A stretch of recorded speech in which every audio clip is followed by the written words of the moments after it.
Здравец и гор аз вървя, а реката е само синя дъга. И така, върху моето рамо. Аз вървя непрестанно през смъртта, оцелял, непокътнат, неуморен копач на живот, на надеждата спътник. С този есенен месец в сърцето, в самата неделя, откъде тази тиха река се взе? Ние сме обречени наистина на едно и също изчезване от лицето на земята.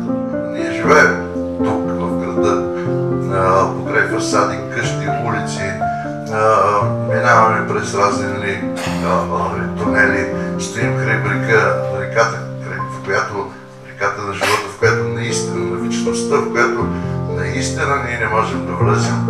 И в края на краищата всичките тези уж неодушевени места на пейзажа по особен начин ни гледат с една доброжелателна насмешливост и в края на краищата именно те са и люлката, която би трябвало да ни позволи ние да си докоснем до същината на собственото си аз, да разберем, че няма отлагане на живота, няма утре и не бива да има утре, защото наистина в един момент, както се случва, просто човек се обръща и почва да казва с великолепния стих на един поет: а нима това беше животът, който ние живеехме. Пълзах и падах сам, изправих се, видял как тежко рухва там зидът като от кал. Погребал надалеч и ризница и шлем, захвърлил своя меч зомях, незащитен. И тъй до днес. А пак върви жена, аз знам, под същото небе. Мен ми няма там. Изведнъж открих, че в края на краищата в писането на каквито и да било текстове, защото човек в целия си живот пише един и същи текст, независимо от темите. Единственото, което има голяма стойност и въобще стойност, това е култивираната простота на думите.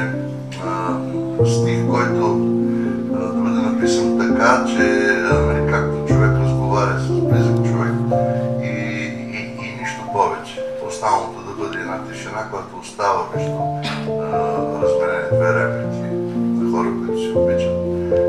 И в тази тишина тези реплики по особен начин продължават да трептят в разширяващите си окръжности. Реката никога не си отива. Реката и мостовете и белите кореми на мъртвите и риби, и ти, който цял живот се опитваш да отплаваш. Реката, по чието пергамент лодките пишат имената си, водовъртежите на просторните и подмоли, здравите основи на сентенциите от подвижни пясъци. Реката, която никога не знае броя на своите риби, реката, прародителката на градовете, шумоленето на въздушните и течения, сънищата им, миг преди прага на пробуждането, когато очертанията на света са като новородени. Реката, която мие нозете на дигите, логиката на картонените къщички, прахтенето на биволите и жаждата им, страха за нечи цветен поникнал на отвъден синор, скритата в поменото зърно надежда, последния влюбен поскок на скакалец, отразен в ривезеница.